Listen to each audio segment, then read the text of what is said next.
من فيض مولانا الغفور قرآن رب العالمين جاء لنا نبراس نور فيه السعادة واليقين أسمى المعاني في السطور نسمو بها دنيا ودين نلقى الشفاعة في النشور بدلائل النور المبين في حفظه تحلو الأمور ما خاب من يرجو المعين نلقى الشفاعة في النشور بدلائل النور المبين بدلائل النور المبين.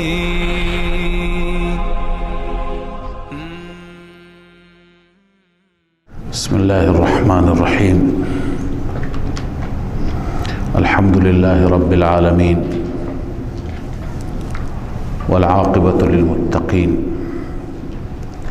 والصلاة والسلام على سيدنا سيد الأنبياء وخاتم النبيين وعلى آله وأصحابه أجمعين.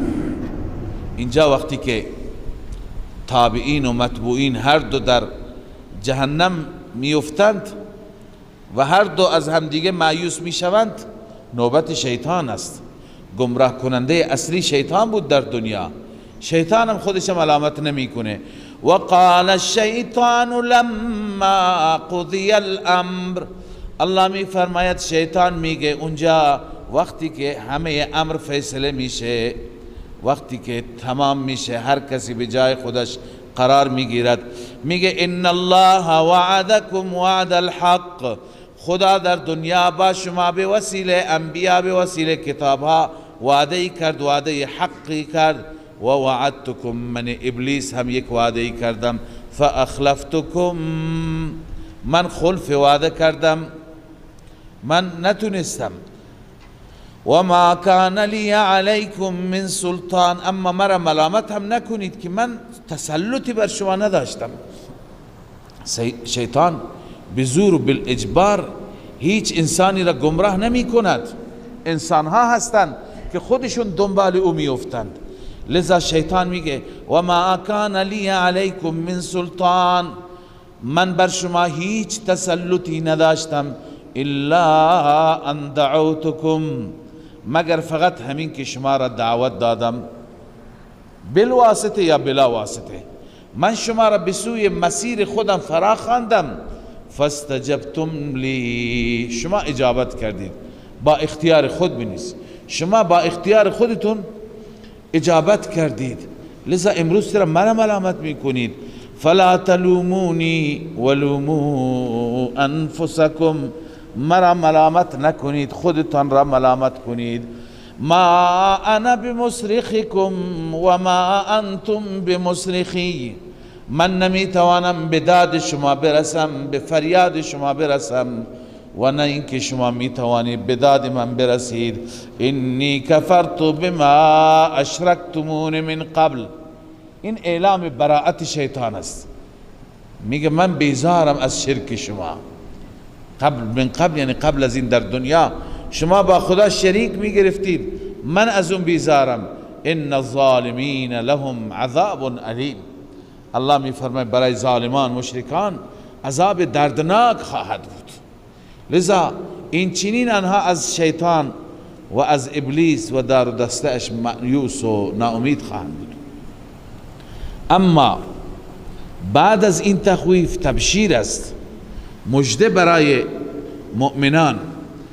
الله می فرماید و ادخل الذین آمنوا و عملوا الصالحات، داخل کرده می شوند، وارد می شوند کسانی که ایمان آوردند و عمل صالح انجام دادند، کسانی که اعتقادشان اعمالشان درست بود. جنات تجری من تحتها الانهار، وارد بهشتی که جاری هست و ساری هست از زیر درختانش کاخهایش نهرها، خالدین فیها باذن ربهم، همیشه در آن ناز و نعمت، در آن بهشت همیشه ماندگار هستند، اما به اذن ربشان، به توفیق ربشان. تحیتهم فیها سلام، اونجا خوش آمدگویی اهل بهشت به هم دیگر و ملاقات اونها با هم دیگر با سلام خواهد بود. همهش دعای سلامتی، دعای خیر برای هم دیگر میفرستند. الم تر کیف ضرب الله مثلا کلمة طیبه. الله عزوجل دلیل نقلی از جمیع انبیاء اینجا بیان میفرماید و مثلی بیان میفرماید برای کلمه طیبه و کلمه خبیثه. کلمه طیبه کلمه هست که مبنایش توحید است، یکتاپرستی است، از اون توحید یعنی لا اله الا الله. و کلمه خبیثه کلمه شرکیه هست. هر دو را الله تعالی با مثال بیان میفرماید. الم تر کیف ضرب الله مثلا کلمة طیبه. آیا نبینی چگونه خداوند مثل بیان میکند؟ مثل کلمه طیبه جلاله نوشته یعنی لا اله الا الله. کشجرة طیبه، مثال این طیبه، کلمه طیبه مثل درخت زیبا و پاکیزه‌ای هست که اصلها ثابت و فرعها فی السماء. اصل اون درخت، ریشه اون درخت در زمین ثابت است و فرع آن در آسمان است، یعنی شاخ و برگش. درخت هر چی که بیشتر مضبوط باشد در زمین، شاخ و برگش چی؟ شاخ و برگش هر جا در آسمان پهن است، پخش است. تؤتی اکلها کل حین باذن ربها، به اذن رب و به توفیق رب این درخت هر حین، هر لحظه، هر وقت، هر فصل میوهش را میدهد. این مثال کلمه طیبه هست. یعنی کلمه طیبه وقتی که در دل کاشته شد، در دل غرس شد و در ریشه های دل ریشه دوانید، این دیگه اثراتش بر اعضا، بر جوارح هست. تؤتی اکلها کل حین، در هر حین، در هر لحظه نتیجه میده. نتیجه اینه که انسان موحد، نیک عمل، کردارش خوب، گفتارش خوب، اخلاقش خوب، عملش خوب، همیشه دعا، همیشه سجده، نیایش، راضی کردن پروردگار. این اثرات چی هست؟ کلمه طیبه وقتی که در دل انسان جای داشته باشد. و یضرب الله الامثال للناس، الله بیان می کند مثلها را برای مردم، لعلهم یتذکرون، شاید مردم پند بگیرند. این مثل توحید بود، مثل کلمه طیبه بود. الان مثل کلمه خبیثه یعنی کلمه شرک.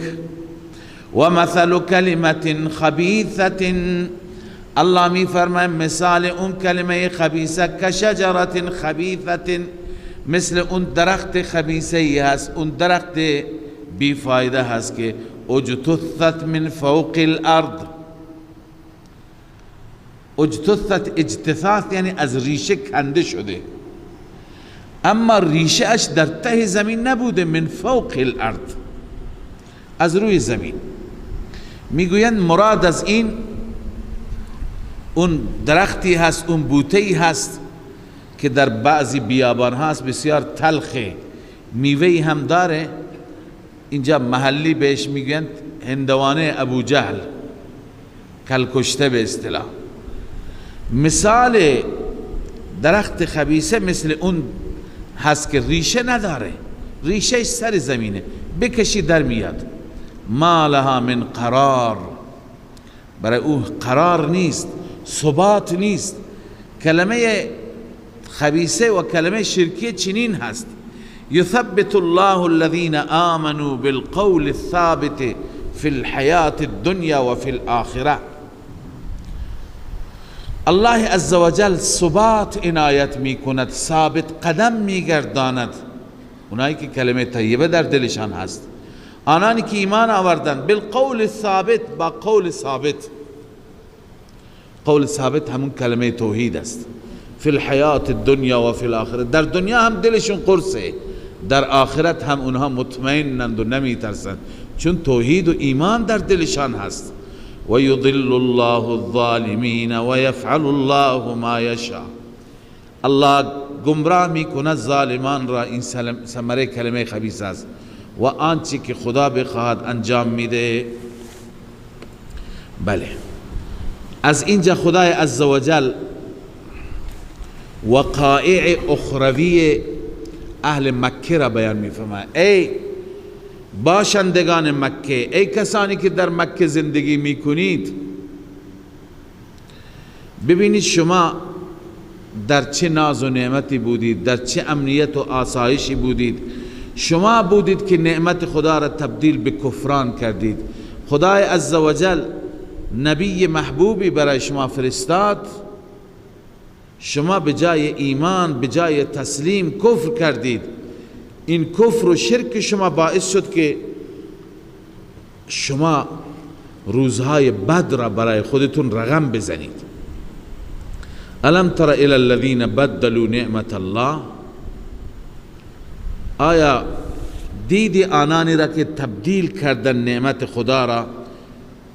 خدا را تبدیل کردن کفرن به کفر، یعنی به جای شکر کفر کردن. منظور کی هست؟ منظور مشرکین هستند. اسکنهم الله تعالی حرمه، تفسیر بحر المحیط نوشته اسکنهم الله تعالی حرمه، خدا این قریشی ها را در حرم خودش سکونت داد، جای داد. و جعلهم قوام بیته، پایه‌گذار بیت و قائم کنندگان خادمان بیت اینها را قرار داد. و اکرمهم بمحمد صلی الله علیه وسلم، اونها را الله اکرام و اعزاز کرد با فرستادن نبی خاتم محمد صلی الله علیه وسلم. اما اینها چی کردن؟ فکفروا نعمت الله، همه این نعمت ها را انکار کردند، کفر کردند، ناسپاسی کردند. لذا اگر از این به بعد به جای نعمت نقمت آمد، به جای آسایش عذاب آمد، به جای امنیت خطر آمد، خودشون کردند، خودشون نعمت را تبدیل به مصیبت کردند. الله می فرماید الم تر الی الذین بدلوا نعمت الله کفرا، آیا دیدی آنانی را که تبدیل کردن نعمت خدا را به کفر، نعمت خدا را با نعمت خدا کفر کردن، بنیسه به جای شکر، به جای شکر نعمت کفر کردن.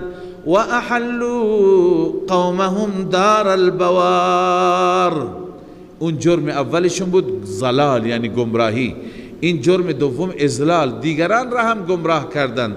و احلوا قومهم دار البوار، و فرود آوردند قوم خودشان را، قرار دادند در دار هلاکت. دار هلاکت چیه؟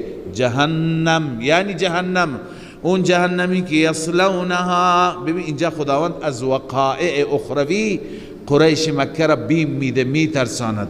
الله می فرماید جهنم یصلونها، آن جهنمی که داخل آن جهنم می شوند. و بئس القرار، قرارگاه بسیار بدی هست.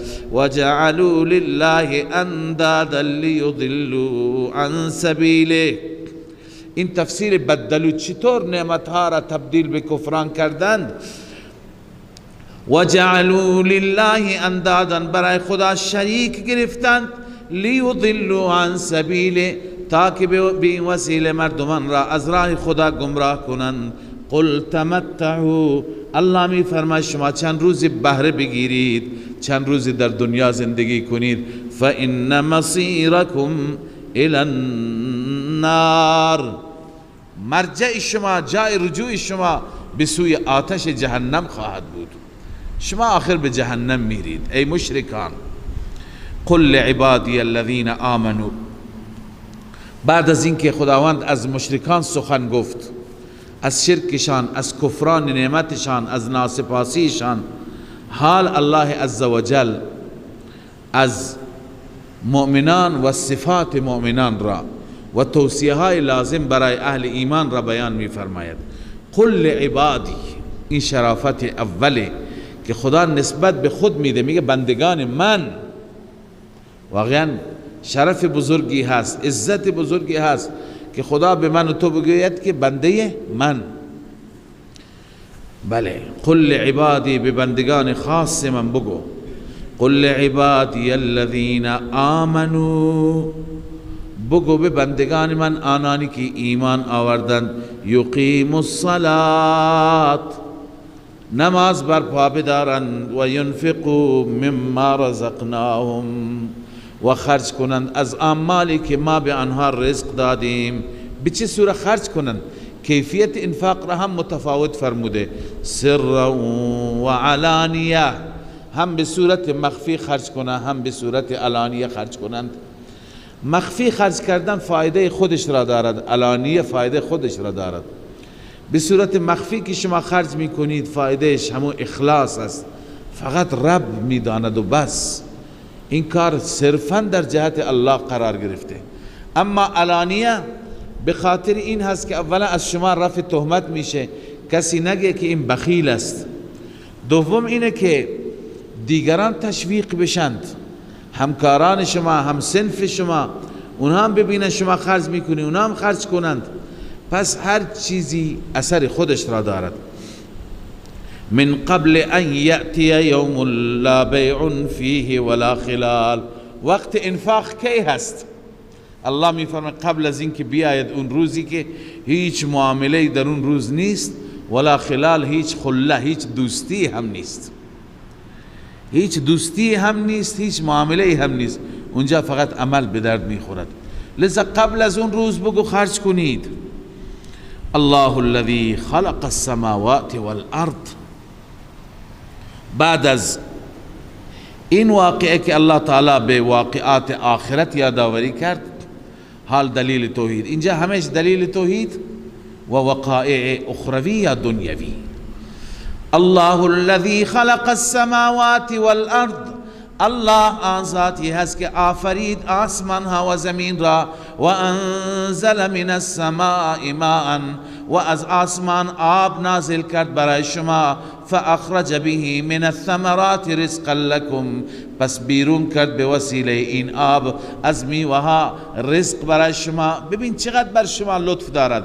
و سخر لكم الفلك لتجری فی البحر بامره، الله مسخر کرد برای شما کشتی را، برای تجارت شما، برای سفر شما، برای حمل بار شما. لتجری فی البحر بامره، تاکہ این کشتی در دریا جاری بشه به امر الله.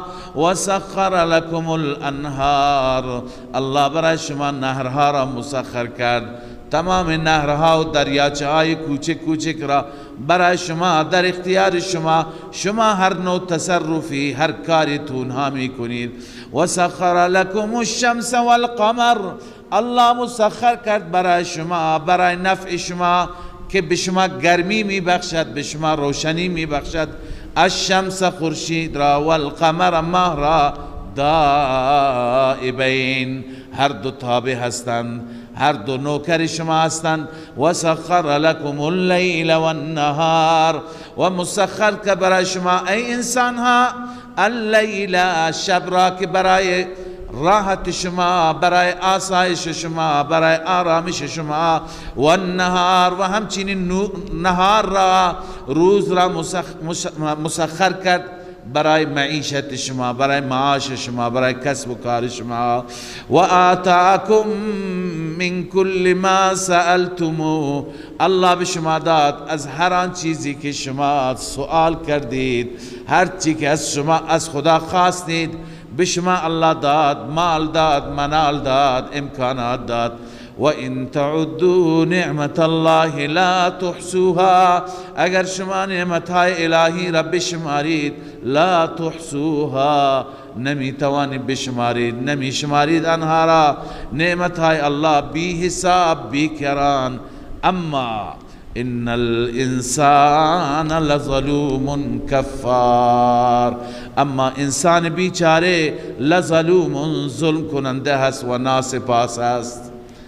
انسان به جای این شکر این همه نعمت ها، به جای این که در مقابل اون رب کرنش بکند، تسلیم بشه، تمام دستوراتش را در زندگی خودش پیاده بکند، به جای شکرگزاری تشکر، انسان چی هست؟ ظلوم و کفار است. هم ظلم کننده است، بر خود ظلم می کند، آخرتش را خراب می کند، و هم ناسپاس هست، ناشاکری می کند. خب این دلیل بود، دلیل عقلی. الان دلیل نقلی، این دلایلی که الله عزوجل با عقل میفهماند، عقل انسان، که انسان اگر عقل خودش را بکار ببرد. و حال دلیل نقلی از سیدنا ابراهیم علیه السلام، الله عزوجل نقل میفرماید از ابراهیم: و اذ قال ابراهیم رب اجعل هذا البلد آمنا.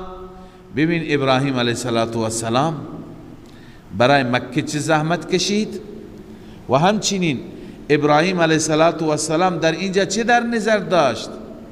این خانه را، این بیت را ابراهیم درست کرد برای شرک یا برای توحید و یکتاپرستی؟ الله می فرماید: و اذ قال ابراهیم رب اجعل هذا البلد، زمانی که گفت ابراهیم بار الها قرار بده این مکه را، این شهر را، آمنا، شهر امنی. تا امروز اون دعا را می بینیم که دعا ثابت است، بهترین جای امن مکه هست. وجنبنی، و مرا دور بدار، و بنی، و فرزند و اولاد من را دور بدار، ان نعبد الاصنام، اینکه ما بتها را پرستش کنیم، بتهایی که به شکل انسانها، به شکل جنات آنان را درست می کردن. رب انهن اضللن كثيرا من الناس، این علت است چرا از اونها دور باشم؟ پروردگارا این بتها، انهن ای اصنام، این بتها گمراه کردن بسیاری از مردم را، یعنی سبب گمراهی شدند. فمن تبعنی فانه منی، هر کسی که پیرو من باشد، هر کسی که دنبال روی من باشد، فانه منی، همانا او از من هست. و من عصانی، هر کسی که مرا نافرمانی کرد، تو خود دانی ای خدا، فانک غفور رحیم. ببینی کسی که گمراه بشه خدا غفور و رحیم است برش، برای گمراه که غفور و رحیم نیست. این اشاره به نکته دیگری هست. هر کسی گمراه شد بازم تو ای خدا هدایتش کن، معنیش اینه، طلب هدایت غیر مؤمنین هست، هدایتش کن سپس ببخش و برو مهربان باش. و من عصانی، هر کسی که مرا نافرمانی کرد، فانک غفور رحیم، هدایتش کن چون که تو غفور رحیم هستی. ربنا انی اسکنت، ابراهیم علیه السلام به خاطر این دین هم هجرت می کند، هم زن و بچه خودش را در اون ملک بی سرپرست، بدون بی سرپرست می گذارد، حضرت هاجر را و اسماعیل را. ربنا انی اسکنت من ذریتی، بار الها من اسکان دادم، سکونت دادم اولادم را، یعنی اسماعیل و نسلش را، بواد غیر ذی زرع، در وادی که ذی زرع نیست، کشت و کشاورزی نیست، اما بیت تو هست، عند بیتک المحرم، نزد بیت محرم تو، بیت الله الحرام، اینجا قرار گذاشتم. علت اسکان چیه؟ اینجا چرا گذاشتی؟ چرا در یک منطقه سرسبز نگذاشتی؟ اینجا از نظر عبادت سبز آباده. ربنا لیقیموا الصلاة، چقدر این نماز اهمیت دارد. پیغمبران فقط تلاششون اینه که اولادشان، نسلشان نماز بخوانند. ربنا لیقیموا الصلاة، بار الها تا نماز را برپا بدارند. لذا دعای دیگه میکنه، دعای سوم هست که دل مردم، قلوب مردم به اونجا متوجه بشه. فجعل افئدة من الناس، قرار بده دلهای مردم را، تهوی الیهم، خواهش اینجا را بکند، هوای اینجا را داشته باشد، تمایل به اینجا داشته باشد. این دعایش پذیرفته شده یا نه؟ فرسنگ ها دور هستید، تنها آرزویتون اینه، هر وقت دعا میکنید خدایا اللهم ارزقنی زیارت بیتک المکرم، زیارت الحرمین الشریفین. دل اونجا هست، هوای اونجا را داره. عاشقان هرگاه یاد میکنند اشکشون سرازیر میشه، خواب میبینند، شب روز بیت الله را، کعبه را خواب میبینند. این اثر این دعا هست. تهوی الیهم، تمایل اینجا را داشته باشند. سبحان الله. وارزقهم من الثمرات، بار الها اهل اینجا را رزق بده از میوه ها. وادی غیر زیزر هست اما بر اونها بریز، بر اونها فراوان بباران. لعلهم یشکرون، شاید شکر گزارت باشند. ربنا انك تعلم ما نخفی و ما نعلن، بار الها تو میدانی آنچه که ما مخفی میکنیم، آنچه که ما ظاهر میکنیم. حضرت استاد رحمه الله میفرمود این اسم اعظم هست، اسم اعظمی که دعا قبول میشه. از صفات الله عزوجل، صفات بارز. ربنا انك تعلم ما نخفی و ما نعلن، بار الها تو میدانی آنچه که ما در دل مخفی کردیم، آنچه که علنی کردیم. و ما یخفى علی الله من شیء فی الارض ولا فی السماء. این در وسط در میان کلام ادخال الهی هست. الله میفرماید هیچ چیزی بر خدا پوشیده و مخفی نیست، نه در زمین نه در آسمان. و بعض میگه نه، ادامه کلام ابراهیم است. ابراهیم داره میگه و ما یخفى علی الله من شیء فی الارض ولا فی السماء، مخفی نیست هیچ چیزی بر الله در زمین و نه در آسمان. الحمد لله الذي وهب لي على الكبر اسماعیل و اسحاق. تمام مدح و ستایش، تمام تعریف و ثنا مر اللهی را که الذي وهب لي، اون اللهی که به من بخشید، علی الکبر بر پیری، در زمان پیری، در زمان کهولت، اسماعیل و اسحاق، فرزندم اسماعیل و اسحاق را به من بخشید. ان ربی لسمیع الدعاء، همانا رب من شنونده دعاست، دعا را می شنود، دعای هر کس را می شنود و به وقت اجابت هم می کند. لذا بعد از اینکه این نعمت را به من بخشیده، الان دعای پنجم می کند، دعا برای اینکه پایبند عبادت باشد. رب اجعلنی مقیم الصلاة، بار الها قرار بده مرا قائم کننده نماز، اقامه کننده نماز. و من ذریتی، و بعضی از اولاد من را، چون بعضی خدا فرموده لا ینال عهد الظالمین، بعضی از اولادت که مشرک خواهند بود.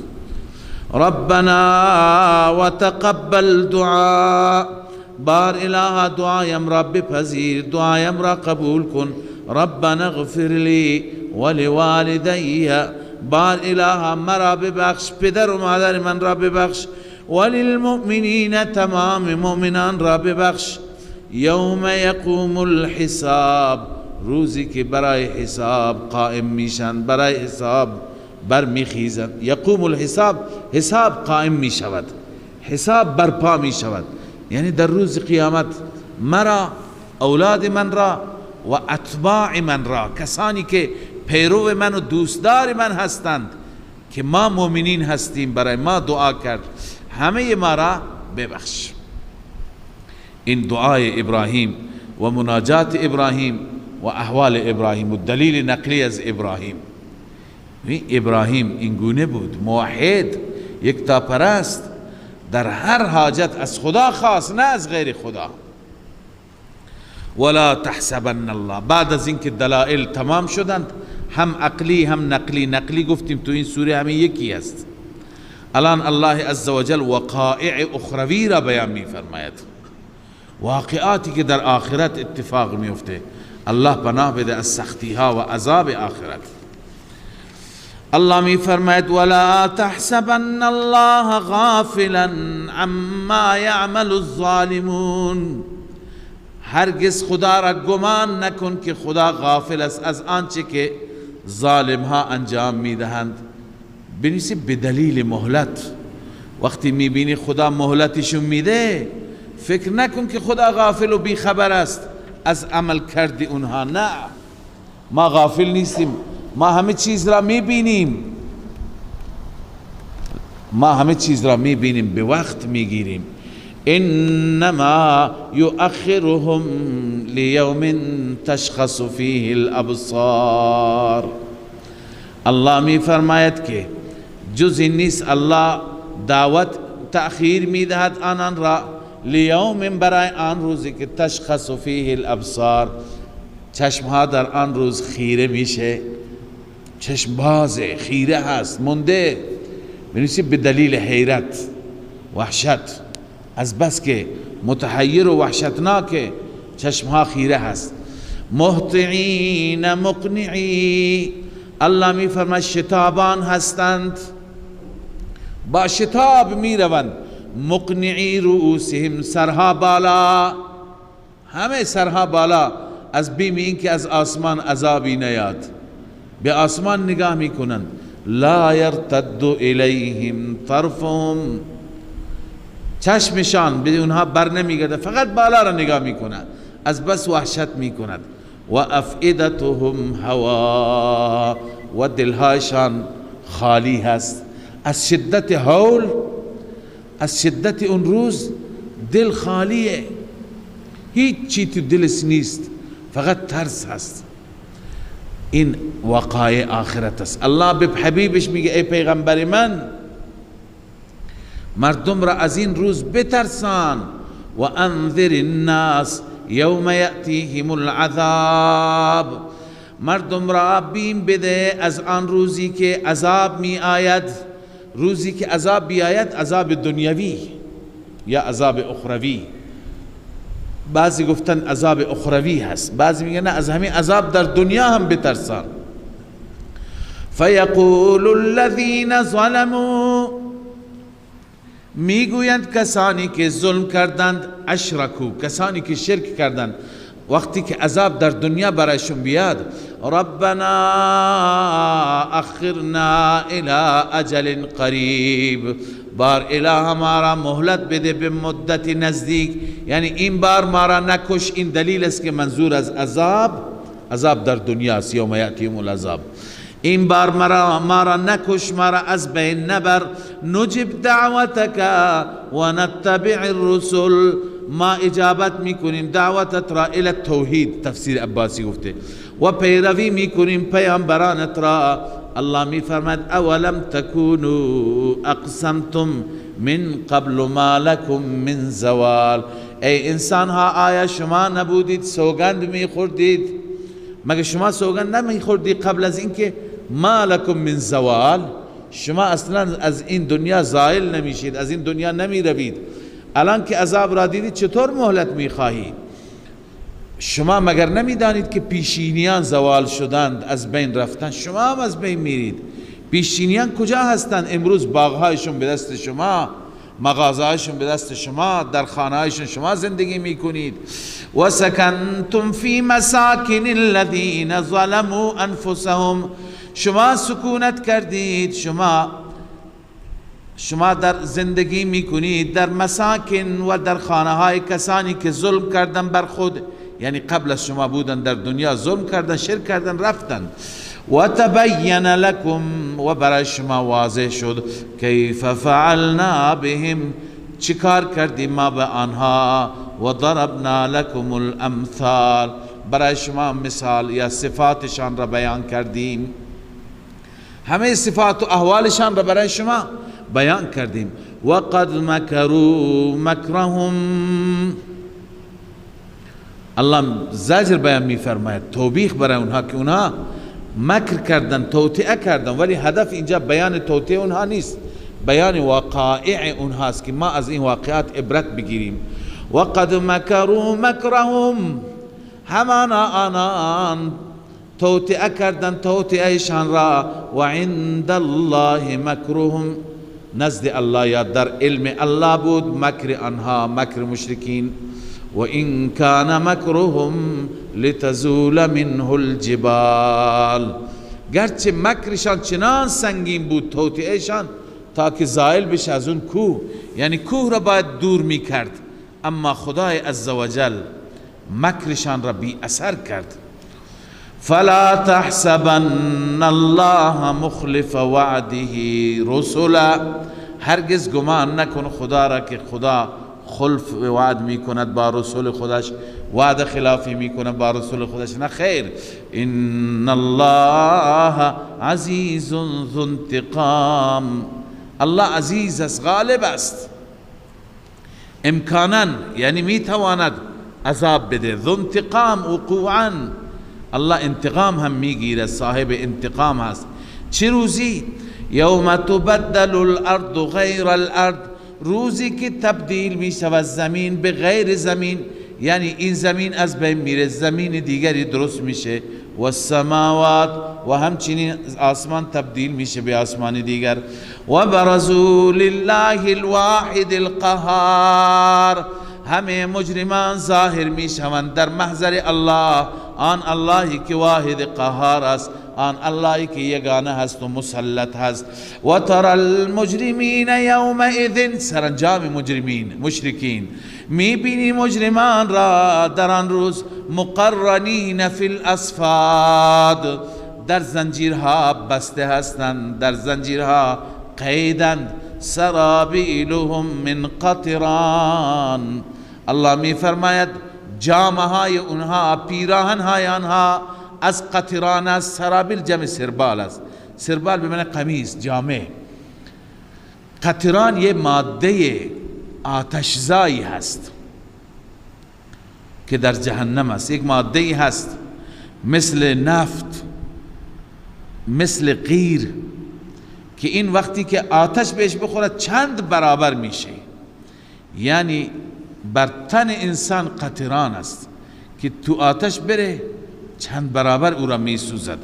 سرابیلهم من قطران، سرابیلشان، پیراهنهایشان از ماده آتشزای قطران هست. و تغشا وجوههم النار، الله می فرماید چهره های نازنین اونها را آتش تحت پوشش قرار میده، یعنی چهرهشون هم می سوزد. لیجزی الله کل نفس ما کسبت، این علت است چرا خدا این کار را می کند، چرا خدا اینها را عذاب میده. لیجزی الله کل نفس ما کسبت، ای یفعل الله ذلك، خدا این کار را می کند تا که به کیفر اعمال برساند، به جزای اعمال برساند. لیجزی الله کل نفس ما کسبت، تا که جزا بده هر نفسی را آنچه که کسب کرده. اگر شرک کسب کرده جزای شرک را ببیند. ان الله سریع الحساب، این دفع همون شبه است، اینا همه را شما خواندید، چطور این همه را حساب و کتاب میگیرد. ان الله سریع الحساب، الله سریع الحساب است، زود حسابگیر است، حساب میگیرد. هذا بلاغ للناس، بعد از اینکه در این سوره همه وقائع بیان شدند، واقعات دنیوی، واقعات اخروی، حوادث و عذابهایی که در دنیا آمده، حوادث و عذابهایی که در آخرت خواهد بود، همه را که بیان فرمود میفرماید هذا بلاغ للناس، این بلاغ باد برای مردم، یعنی برسد این مطالب به مردم، مردم بدانند اینها را. چرا؟ ولینذروا به، تا که به وسیله همین بلاغ، به وسیله همین واقعات ترسانده بشوند. ای لینصحوا ولینذروا، تاکه خیرخواهی بشند و لینذروا ترسانده بشوند. ولیعلموا انما هو اله واحد، تاکه بدانند که همانا آن ذات اله واحد است، خدا یگانه هست، این همه اختیارات مال او هست. ولیذکر اولو الالباب، تاکه عقلمندان پند بگیرند، عقلمندان پند بگیرند، توبه و رجوع کنند الى الله سبحانه و تعالی. صدق الله مولانا العظیم. من فيض مولانا الغفور قرآن رب العالمين، جاء لنا نبراس نور فيه السعادة واليقين، أسمى المعاني في السطور نسمو بها دنيا ودين، نلقى الشفاعة في النشور بدلائل النور المبين، في حفظه تحلو الأمور، ما خاب من يرجو المعين، نلقى الشفاعة في النشور بدلائل النور المبين، بدلائل